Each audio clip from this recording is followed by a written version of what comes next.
because we know people who should be successful, but what? They're not successful. Why? So that's his why buy. But what is he afraid of?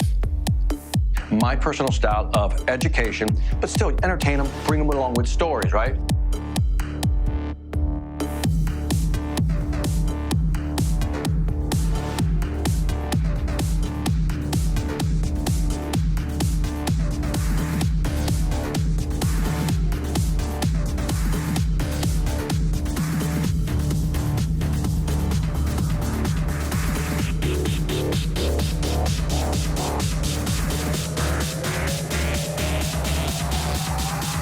Who do we want to learn from? People who are what? Killing it. If you're a real man, what do you do? I'm not the only one. You can't wait to tell your spouse. You can't wait to tell your colleague. You can't wait to go to work and tell somebody. And you're like, oh my God, I can't wait. So what happened?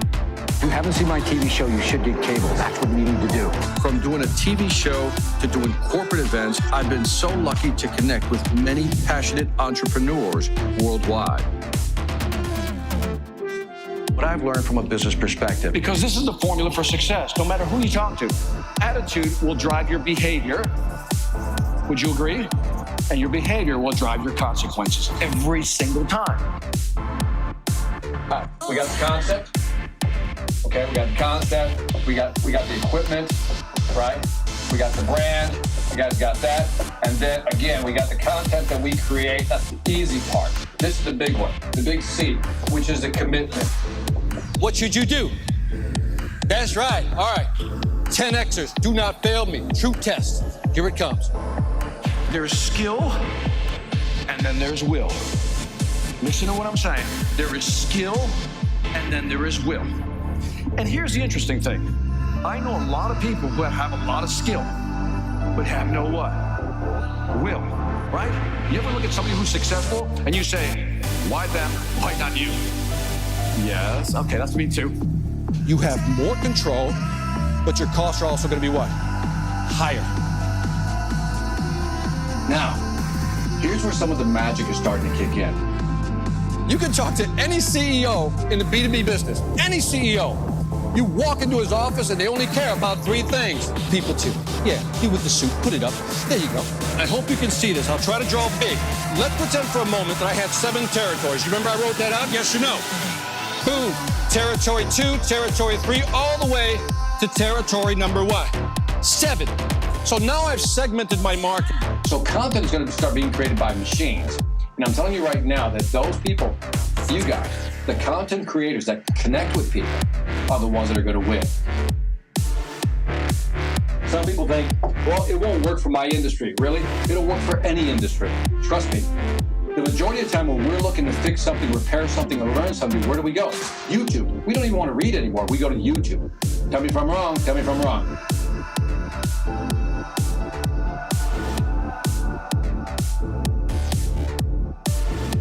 When you're doing your thing, beautiful things begin to happen. It's like the law of attraction kicks in. You know what I mean? It's almost like you're in line with the universe. Everything works. And when you do your thing, everybody gets an automatic MBA, which stands for what? Mega Bank Account Money. Are you with me? So we don't want to do a thing. We want to do a what? Beautiful.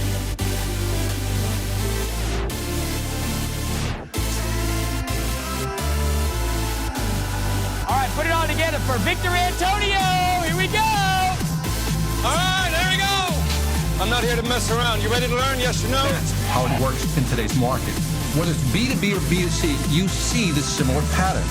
So how do you just, in other words, say you've got to start doing these things, pushing them, but also encouraging them. Oh, look at this. This is where it gets... Dude, this is like so interactive with audiences, Matt. Can you imagine this with your customers? Check this out. Now, what does all this have to do with selling? It has everything to do with selling.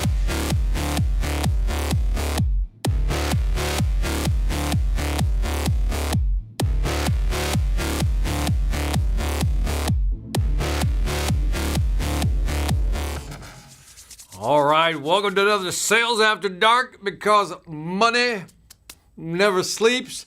Episode number 89.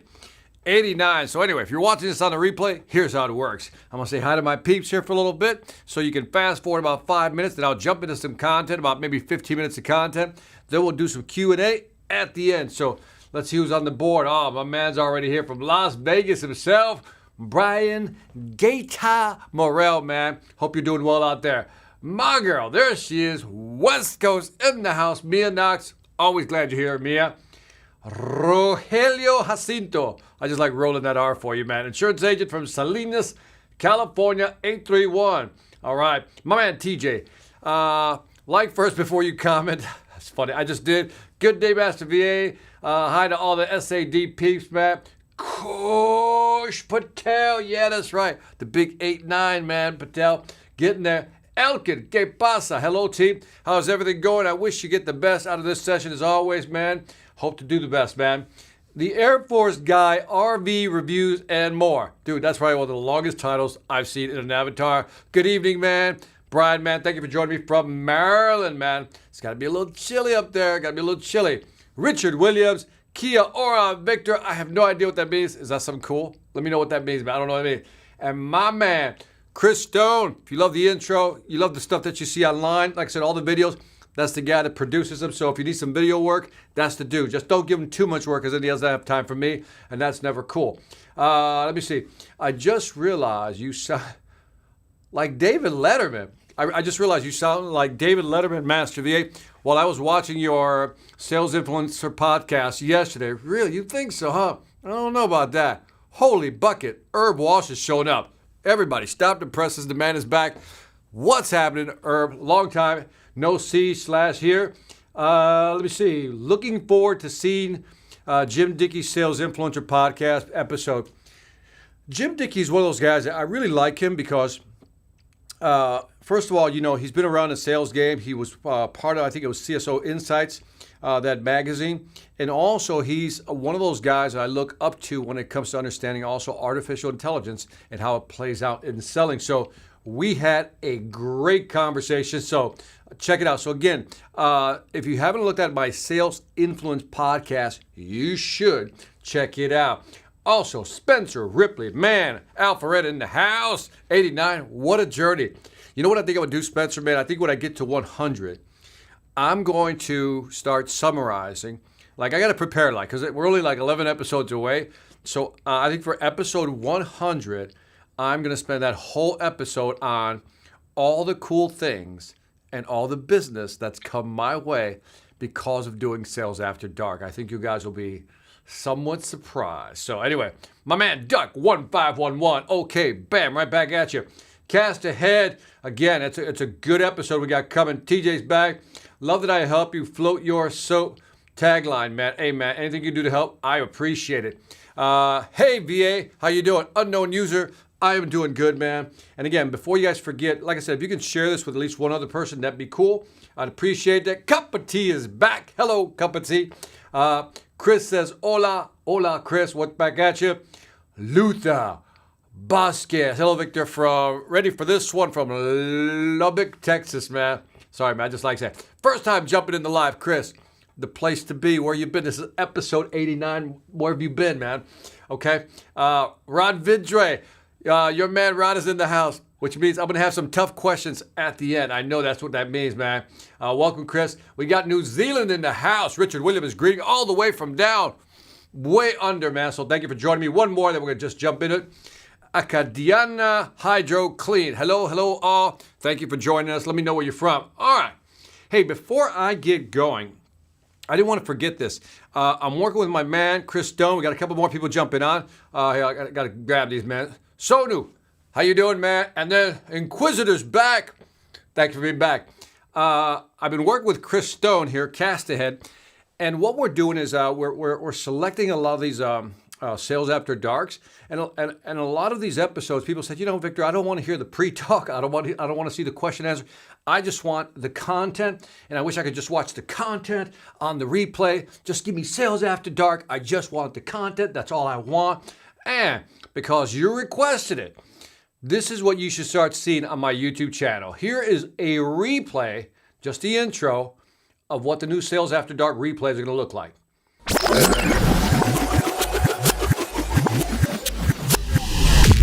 How do you manage, salespeople who are struggling? And I've covered this topic before. That was it. So you can watch the whole episode now without all the pre-talk and without all the post-conversation Q&A. So again, if you're watching Sales After Dark, if you just want the pure content and you want to watch it on the replay, I now have it on the YouTube channel. This was actually Chris Stone's idea, so Chris Stone, my man. All right, we got April Cattell. Oh, April, what's happening? April, how's everything in Florida? April's one of these strong businesswomen that's building a big business. We got to get an update going soon, April. I know we got to touch base. Who do we got? We got Chengetai Rekurazakanza. Dude, man, I got to be close. I'm just going to call you CR if that's okay, man. Huge fan, man. Thank you, man. You're a gem as well, man. Thank you for joining me. The Inquisitor says, man, WTF, man, your editing skills are amazing. That was Chris Stone. I like to take credit for that, but I didn't do it. Shaq's Way, whoa, I'm watching that replay video. Yeah, man. Like I said, it was Chris's idea to do some of this replay. But anyway, let's get into the content. So, check this out. This is really for managers, but I think everybody should pay attention because I got something really good. You know me, I'm going to give you something really good. So I came across this study, and I got some notes here. The guy's name is Boris Groysberg, right? And this was a study that was published in the Harvard Business Review, and it's called The Risky Business of Hiring Stars. And, it's like anything else. I heard about it. I saw that. I go, what an intriguing title, The Risky Business of Hiring Stars. And what this study looks at is really fascinating. The data is just, like I said, I get all jazzed up when I find something to me, this is like finding gold on the internet. And what they did is that they looked at over 1,052 stock analysts, right? And they wanted to find out, these were the top of the top stock analysts. And they wanted to find out what happens when a company recruits these top analysts. Like what happens when you go out and you recruit top performers? And the findings are fascinating. So what they found is that when they go out and they recruit, in this case, again, stock analysts, we're just going to use that. And by the way, how did they find the top stock analysts? By, investor magazines had rankings of the best stock analysts in the business within I think an 8 or 9 year period. So they kind of followed these analysts, right? And they figured when they got poached by another company, what happened to them? Well, the amazing thing is when you look at it, when you poach somebody from another company, you take a superstar from another company and you bring them over, on average, their performance will drop. I should put that in red. That deserves a big, fat red, right? So that was their performance drops by 20%. Just drops, just plummets. And I'm going to explain why in just a bit. Like I said, it's really fascinating. And then what they also found out is that even though their performance dropped, for them to get back to where they were at, this is the important piece, for them to get back to where they were at, it took them at least 5+ years to get back. Now, let's just pause there for a second. Let's just pause there because that right there deserves a break. You go out, you got a company, you see a competitor, you recruit their top sales performer. And what this study is showing is that when you recruit somebody, you're expecting them to come in, hit the ground running, and take off, right? They got all the contacts, they got all the networking, all that good stuff. I'm explaining why it doesn't happen. Their performance drops 20%, and just to get back to where they were at when they were with the other company takes them at least 5 years. This is really fascinating. So it takes them at least 5 years. So it also, I wanted to look at this because I want to make sure I didn't get it. When they looked at they looked at the negative impact, and what they also realized that when you bring somebody in from the outside, there was a negative impact on the actual team. In other words, the team's performance, you brought this person in, the team's performance went down. Now think about this. Because as I was reading by the way, the description or the link rather, for the article is in the description below. Okay, so check that out when you get a moment. Why did the performance of the team go down? Well, think about it, You bring somebody in from the outside, right? First of all, there's going to be internal resentment. Like, why did you have to go outside and recruit somebody? Why couldn't you promote somebody from within? And then the person coming in probably has this halo effect where they think they know it all. right? So you can just see that the performance of the team just goes down. So not only do you not get the performance you want from your star player, right? You also have a negative impact on your team, which really hurts your business. And what eventually happens? The star eventually, that's right, they leave, right? Before, I mean, in many cases, before you can get your investment out of them. So this was the big aha. This is what caught my attention. And this right here, I mean, performance being down, and then 20% takes you 5 years to get back to where you were at.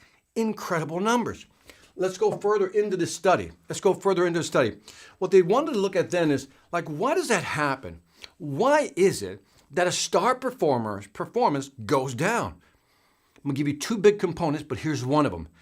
What they realized is that if you got a star and you're plucking them out, the reason when you put them into a new company, they don't perform as well is because what they realized that there's not an equal distribution of why they were actually good. Said another way, what they realized is that the individual success was 30% the individual. This is the cool part. But it was 70% the actual support structure. And I mean, I got to slow down because this is like really fascinating. People think they go recruit a star performer, they're bringing 100% of who they are, their performance to their company. But what this is saying is that no. The reason that person in that company was successful, 30% could be attributed to natural ability, their ability to perform. But the other 70% of why they were successful, it has to do with everything with structure. Everything with that structure within the company. And so what they realized is that, one, these are the 5 components they looked at. If a new person comes over to a new company, they may not have the same, resources they had at the old company. That's going to impact their performance. This is part of the 70%. In other words, this 70% is what I'm describing here, right? So they had the resource. They also maybe didn't have the right systems in place. So in other words, where they were at, they were being successful. They had good systems, but when they came to this new company didn't have the systems, their performance dipped. That was number 2. Maybe they didn't have certain processes in place. Whether it's a sales process, a customer support process, they didn't have the process in place. That also hindered them. The next one I thought was interesting. They didn't have the internal, right? I'll call it the network, the internal network, right? They didn't have the internal network. By internal network is they were successful in the other company because they knew a lot of people within the company. So if they needed to get something done, they had this internal/informal network that they could depend on. And once they left the company, they came to this new company, they didn't have those connections. Last but not least, something that's underrated but should be highlighted is that they also probably at the other company had great leaders, or I should say great mentors at the other company. So when they came to the new company, the leadership wasn't as good or didn't have the right mentoring. So what I love about this study is that it really highlights that you can go try to recruit the best of the best. But again, this is the real reason many people succeed. I've lived this. I was at a good company. This is years ago. I was at a good company, a good technology company. I was killing it, as I say in my bill, killing it. And then I went to another company and I struggled the first couple of years because I could not get back to where I was at. And when I saw this, I was like, that was me. I had it good. And when I went to another company, because they paid me a lot of money, I wasn't as successful because I realized I did not have the support structure. Now, I didn't know this back then. And that's why when I saw this study and I read through it, I'm like, there's the aha moment. That you can think you're good. You can think that you deserve a lot of money. And that's it. You can go to another company, but you're not going to have this support structure. So that was the other thing that I was like, So one, let's go back and look at the key highlights here. One is that you recruit somebody, their performance falls by 20%, and it takes them at least 5 years to try to get back to the same level of performance. The second big point here, that it's not the individual. That's only 30% of the contribution they're making to their performance. 70% is everybody around them. This is why collaboration is important. All this matters. Now, this is like interesting data. Here's just one more part of it. I'll give you two more parts. But here's another part that was really interesting. Like, when do they succeed? Can you succeed? And maybe you guys know what I'm talking about. Have you ever gone from a big company to a small company? Or if you go from a small company to a big company, will you be successful? Big to small, will you be successful? Same size, same size. And here's what they found. That if you go from a big company, okay, this is another piece of insight here. If you go from a big company to a smaller company, you know where this is going. If you're going from a big company to a small company, you know they don't have the infrastructure, the process, what we talked about, the support structure. So in many cases, you are going to what? You're going to fail. That's one of those things you got to keep it. You're going to fail. Now, the other thing is, if you go from a same size company, what they realize, if you went from a same size company to another company that was similar, again, it'll take you 2 years just to get back to normal if you made that move. And if you went from a small company, you're doing well at a small company, and you move to a big company, your results were typically the same. They didn't really improve that much. This is interesting. To me, I don't know about you find it interesting, but I find this fascinating. The top one, this kind of makes sense. You don't have the support structure, so that's what happened to me. I went to a smaller company, didn't have the support structure, I struggled. If you go to the same size company, again, think about internal networks and leaders. If I go to another company, but I don't have the internal network, the informal network, I'm going to struggle. If I don't have the right leadership, I might struggle, which is why it's going to take me at least 2 years just to get back to where I was at. And if I go from a small company to a big company, the differential is not going to be there. Fascinating stuff. One more thing I want to show you. When you look at rules going forward, now that we know this stuff, recruiting from the outside, again, is not going to really solve your problem. So here are at least 3 rules that were in the article that I plucked out that benefited me. Again, the description for the article, or the link for the article, is in the description below, so check it out. The first one is, and I wrote these down because I didn't want to forget. The first rule is you should hire from within. That's one of the recommendations, is that you should develop your talent from within your company to ensure their success. So instead of going out and trying to find the best, figure out how I can train my existing people and what? Build them up. The second one, this is you'll know. I call this build your bench, almost like a sports analogy. In other words, hire from within, give them promotions, but also build your bench. In other words, really train people, not just 1 or 2. Train as many people as you can, and then promote from within. And then, if you're going to recruit, the only exception that the article allowed for recruitment was really if you're going to recruit to replace. So for example, if you lost a star player, then it makes sense to go on and try to recruit a star player. But again, this is a long-term game, and they have an example of investment companies who decided to promote from within as opposed to poaching companies. And what they found was fascinating, that companies that promoted from within were able to get to higher revenues faster, and their company valuation, in terms of what they were worth, actually increased. They also found the opposite to be true, that companies who constantly went to recruit from outside and bring companies in actually lost points on their valuation because the market perceived you recruiting people to come to your company as internal problems, which is why you're recruiting. The investors also know that when you recruit and you're bringing in a lot of people into a company, it's very destabilizing, which impacts the company in and of itself. So anyway, check out the article, Boris Groesberg, The Risky Business of Hiring Stars. So check that out, and I know I got a lot of comments here, so man, I'm going to go through these right now. Let me know what you think of this topic. I think it's an interesting topic, something I've never really touched on, so let me know what you think. All right, let me see. I know I missed a lot of comments here. Let me see. I think I got right here. We got Ted Candy jumped in. Hey, Vic, man.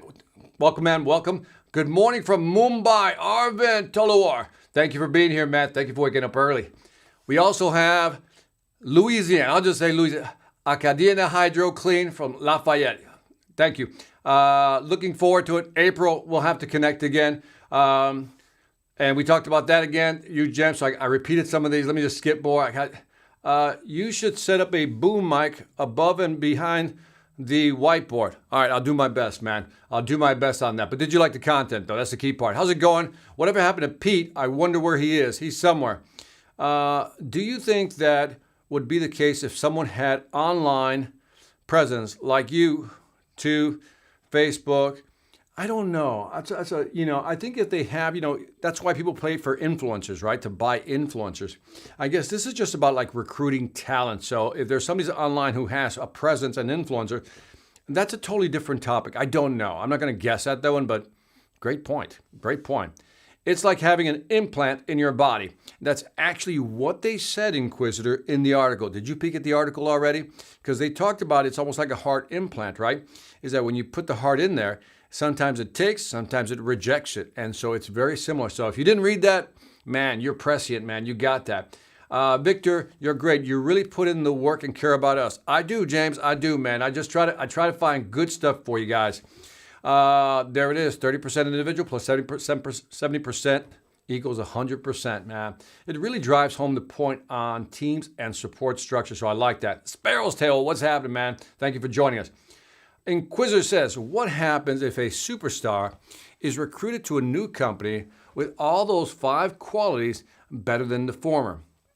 Remember that we're talking about, you can hypothetically say they're probably going to increase, but there's no two companies alike. If you really think about it, right? Inquisitor is like, like you have an informal network of friends, for example. It's hard to duplicate that in another company. It really is. So maybe you'll be able to duplicate, let's say, the systems, right? That's probably duplicatable. So you're right on that.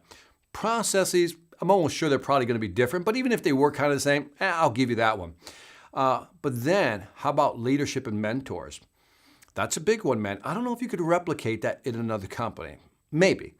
And then again, I think the informal network might be something else. And maybe they have different types of resources. So it would almost have to be a 1-for-1 exchange, 5 to 5, and so maybe if they had that, then that would probably be another good, I guess that'd be another good study they could do, right? I love it. Good question, man. Craig Isaac, sorry about that. How much does tenure play into that 5-year payback research? It takes time to rebuild internal equity, love that phrase, and reestablish their network to trust that the person to flip business to the new company versus the previous company that they rep for so long. I think that's the one. I think a lot of these people had been in the company. They didn't get into that, Craig. And just read the article. Maybe it was in there and I missed it. But I assume that these people were there for a while because they built their reputation. But I don't know, so I'm guessing. But hypothetically, if they were there a long time, you're absolutely correct. I love that internal equity because I think that kind of adds up the internal network and the informal network, right? These are things that you need to leverage if you want to be successful. So I would assume they were there for a while. And when you go somewhere else and you try to, again, replicate it, it's not that easy. Love that phrase, man. Thank you for that. Thank you for sharing. Suffer a setback. All right, give me context on that one, Inquisitor. Appreciate it, man. I've actually been going through this. I got you, Chris. I got you, man. That felt like a therapy statement. I've been going through this, Victor. I've really been going through this. Okay? This is what I experienced, masturbation from a bigger to smaller company. Yeah, same here. By the way, if that's happened to you, that you went from a big to a small company, give me a 1 if it worked out, a 0 if it didn't. If you went from big to small and it worked out, give me a 1. And if it didn't work out, give me the goose egg. Nay. Superstars never blame the system. They blame themselves. I like you. I like your thinking. I like your thinking, man. Ahmed Noor. Thank you for joining me, man. Thank you. I agree. This is interesting. It's an interesting study. But like I said, read it. Again, the link is in the description below, and I think it'll be cool. Freddie Chusino. I think I got that right, from Connecticut, man. Thank you for joining us. Unknown user, what do you got, brother? Brother, the content is always incredible, and you can't beat the price. Can't beat the price, can't beat the content. It is the place to be, man, so thank you. At Victor, sound is fine. Cool, thank you. Jada Beats, how do you start a sales team? I have a strong web design business. Do you recommend hiring / poaching or training? Dude, we just talked about not poaching people. But if you have to start, if you have nothing, you got nothing to lose, right? If you have 0. I think the first thing, I get this question a lot, Jada Beach. So you're not the first one to ask me the question about, how do I start putting a team together? one of my coaching clients, he's more like a VP, more like the administrative guy, and he's being thrown into selling because it's a small startup company. And it's how do you take off? And there's so many different components, because the first is to find somebody who already knows your business, right? That's the good thing. If you can find somebody who knows your business. But two, and what I've talked about in the past, is you got to make sure that when you bring somebody on board, the training is in place, right? First of all, they come in with the skill sets you need, almost, right? Like 90%. And then you got to have some training in place, a process you want them to follow. You have to have the systems in place. Like, if they're going to use a CRM or there's a process that they need to record things in, you need to have that in place. And so, but the big one is also, to me, always has been, you got to have a good compensation plan, a good carrot that you dangle out in front of them, right? So they go, yeah, this is worth doing. And so I get people who approach me, I'm telling you, I get approached a lot by people who say, Victor, will you sell my product? I'll give you X% of the company. I'll give you, this much money, that, and so forth. And, every time I look at the compensation plans, nothing has ever rocked my world that made me go, oh yeah, there's too much risk. So make sure that if you're bringing somebody in, that you have a good system, structure, and a good compensation plan. That's what I would recommend, man. And you're very welcome, man. I enjoy putting in the efforts with you guys, man. This is actually fun for me, man. So I love doing this. Can you elaborate on why it would take 5 years to get them back to where they were? Does that mean all connections were lost and that they couldn't return to their initial companies? The 5 years to where they're back, they didn't explain that part. It's a very good question, Rod. In other words, why couldn't they get back? And I think what typically happens, and I'm just going by personal experience, that when it happened to me, it was hard for me to go in there and try to sell something where I'd already sold them something and they were happy with the existing company. So it was hard for me to kind of get them to switch over to my new company. So if I went from a big company to a small company, which is what I went, trying to convince them, you were just over here with a big company, now you're with a small company, you want me to switch over? First of all, it's not that easy. So I think that's a big obstacle. Switching is a big thing. But I also think is that when you don't have the resources like you had, let's say in the bigger company, like for example, maybe, and this happened to me, is when I went to a smaller company, now I also had to dedicate some time, for example, like customer service or follow up on calls, where in my bigger company, I had that support structure in place. If a customer had questions, they would usually go to customer support in my old company. In the new company, because it was smaller, I had to handle these calls. So that took time away from my sales activity. So it could be a lot of that. But I believe the numbers, man, because I've lived it. So I think it's on the money, man. Also referred to as B-player trap. Yeah, not really a superstar, just an average salesperson that nourished connections. Yeah, I mean, there's a lot of people, I've seen it too often. You bring people over with the expectation that they're going to kill it, and they simply don't, and then they leave, right? And I think that for them it's a lose-lose. It's a lose-lose. So good point. Great content. The fundamental key to sales success is strong support structure and end-to-end internal network. Yeah, and this is like the first study that really made me believe that. We know that, like rationally, or I should say here, we know it, that, support structure matters. It matters. But when you see a study, it now hits this. So when it hits the rational and the emotional and makes that connection, I'm sold on you need them both. So this, like I said, this report to me was very impactful. Like to me, it was like, wow. So I like I said, I suggest you read it and let me know what you think. Get your feedback out here. Do you have content on sales retainers versus 100% commission? I do not. Like I said, I would work your model backwards. What can you afford? What you can't afford, Jada Beats. That's what you have to do. Like, what can you afford to pay? What you can. Did you know about it? But I experienced. Good to know now. Did not know about it, but I experienced it. Yeah, Jose, we're in the same boat, man. It's like I said, when I was reading the article, it was almost like I was reading, it was almost like looking in the mirror, if you know what I mean. It was like, that explains a lot. And I kind of knew it, but to see it written down in a report on paper really brought it home. M. Sunday, no, but I did not. I did, but I'm awkward. I tried to figure it out how I'm deaf. All right, I'm not sure add some more flavor to that because I'm not sure I understand. No, but I did not, but I'm awkward. I tried to figure it out how I'm deaf. Add some more to that, man. Help me out so I can understand. Ahmed, Victor, you're the man. Question for you. What's your advice on recruiting for commission sales during this crisis? Hard, man. And I think, again, another good question, man. You guys are coming at me. Usually Rod's the one that's usually beating on me with questions, good questions. You guys are coming in. I'll come into it's tough right now because, in this market, everybody's got to eat, as they say, right? So people, if you say it's only commission, you're giving them no security. And what's worse, if it's a long sales cycle, right? So if it takes on average a month or two to close, to connect and close a deal, that means that person's not going to have any money coming in for 2 to 3 months. And so I think if you're going to put something together, you should give them at least enough money, to cover, I call it table stakes, the gas bill, the light bill, just some basic, something that's coming in, and then work with them to try to get them to their first sale as soon as possible. I think that's the hat trick.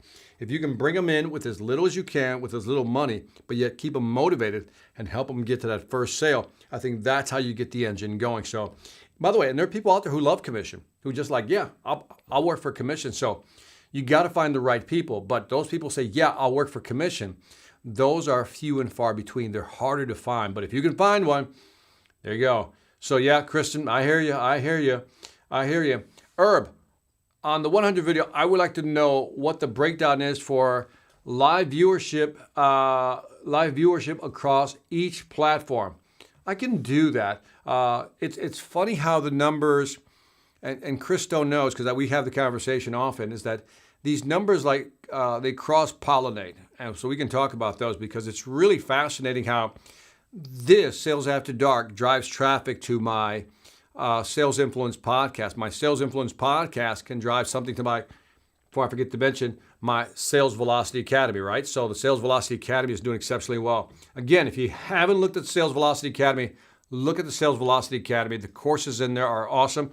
I think this month or next month, December, I'm going to start doing webinars once a month. Those will be paid, but I'll really get into detail on something very specific. More to come on that. But check out the Sales Velocity Academy right there when you get a chance. Are bottlenecks and red tape common factors that hamper performance and company growth? I think you know the answer, Chad. I think the answer is absolutely. I was having a conversation this morning. I won't tell you the company's name, but it's a monster company. I think it's almost like $2.7 billion. And so this $2.7 billion company is being spun off. A part of it's being spun off that will focus on a specific market sector. And so it's going to be much smaller. Now, the people within this small new company that's being spun off, they're anxious. They have a lot of anxiety, to which I was saying, why? I would probably be happier because when you're smaller, you're more nimble. You can kind of, change direction and you don't have to deal with the bureaucracy and the red tape. So I'm of the school, the smaller, the better. It's like when we talk about like government regulations, if you can reduce regulations on business people, they can do more and get more business going. So I'm with you. Eliminate. But is it a common factor? I think it's going to be one. I don't know if it could be a common factor. I think bottlenecks today, to your point, it's more supply chain driven in many cases, right? Because if you look at like raw materials, harder to get today. And so that's also creating bottlenecks.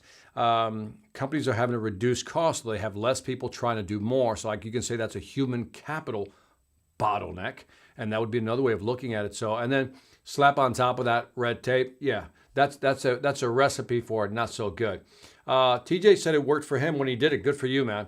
Then what do you do about it? Give me the rest of that.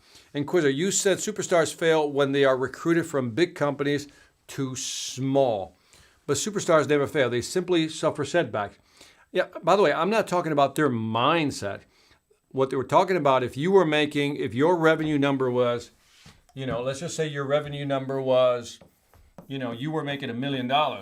You were bringing $1 million per month. When you went to the other company, all they're saying is, let me take that down. Sorry about that. If you were making $1 million per month and you went to another company, what I'm saying is that they weren't able to replicate that number, not for at least, again, on average, it was 5+ years in some cases where they weren't able to do it. So I'm not saying they gave up. Not talking about their mental state or their attitude. They simply weren't producing the numbers. And so, again, I'm not arguing their mindset. Yeah, superstars will keep going. But you know what I mean? You can stay positive, stay in the game, still try to figure it out, but it still took them that long to come out of it. So I didn't say they gave up. They failed only in the eyes of the company's expectations of what the company wanted, not in their own mind. So hopefully that kind of slices it right down the middle. Let me see. Great content, but flip the script. Let's flip the script. If you are saying to hire within, what should superstars do to get hired at new companies when they have exhausted opportunities at the current company? So if the superstar's over here, well, I don't know. That's almost like I'm going to challenge you, because that to me is like a false argument. Because if I'm a superstar at the other company and my company knows I'm a superstar, I think I'm going to have all the resources. But you might be saying is they're a superstar over there, but they're not appreciated, or they've hit a cap, right? That could be another way of looking at it. Maybe that's it. Let me just read it one more time. If you are saying to hire within, what should superstars do to get hired at new companies when they have exhausted opportunities at the current company? So another way of looking at it, see if I got this right, Brian. If you're good at where you're at, right, but you hit a limit, you hit what you call, depending on what it is it a financial limit? Is it a promotional limit? Like you want to be a VP, you want to move to president, you want to run the company. So there's two types of limits you could hit. One's financial, one's career or professional. So if you hit a financial limit, then I don't think it's going to be that hard for you to find another company that probably has a better compensation. But keep in mind that if I'm a superstar coming up from the outside and I can now choose which company I want to go to, then maybe instead of going to a smaller company, I'll find one that's the same or one that's bigger. My chances will increase in terms of the probability of being successful if I go from small to big, as I pointed out. So I would look for, if I'm a superstar, I'm looking to leave my company. I've been limited. I'm looking for a company for one of two reasons: to make more money or to grow professionally. Give you an example, Brian. So I was director of sales for a company, right? Technology company. But somebody highlighted to me that I was never a product manager, and I never ran a P&L, a profit and loss center. So I went from director of sales and I actually took a drop to a product manager in a different company just to learn that skill set. And once I learned that skill set after 2 years, that catapulted me into a VP slot. That was me making a move professionally, go backward one, and then just leap forward. And so there's different ways, and that was to me a professional cap, not a financial cap. Don't know if I answered that, but let me know if I answered that. Well, that close, same story. Went from big to small, and my girlfriend always complained about it as well. My wife did also. Understand how her feelings, yeah, I bet. So train is win. Yes, I think training is winning. Complicated. It's always complicated, my friend. Ahmed, can't wait for your episode 100, man. I'm looking. Sunday, I'm leaving. Thank you for stopping by. I appreciate you. Craig says, I love the content, VA. Not sure the article offered alternatives when hiring from within isn't an option. But from experience, hiring people out of industry that are successful at least take 2 years from then to ramp to previous experience.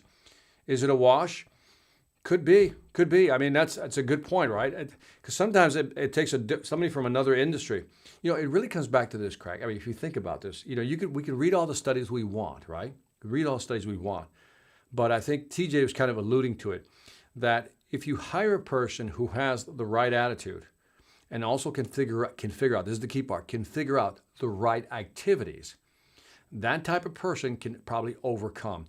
What wasn't highlighted in this article, because I'm sure they exist, and maybe it's buried in the article a little bit, is that there probably are a few people who were able to make the transition, whether big to small or small to big or same to same.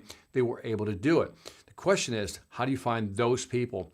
And those are more, they're more the exception than the rule. And I think that's what the article is really pointing towards, that there are people who can probably do it, can pull it off, right?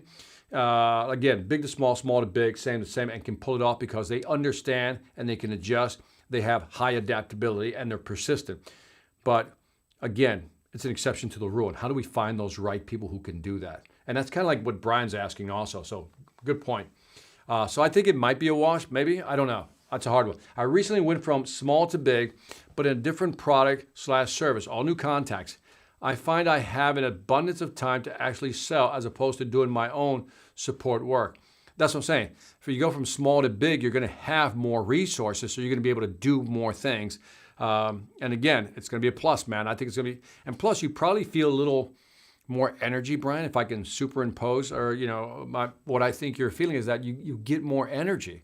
When you go to a new company and they got more resources and you're given the tools that you need and the opportunity and the training, you get this like intangible energy that's really part of the value package of joining that company. So I love it.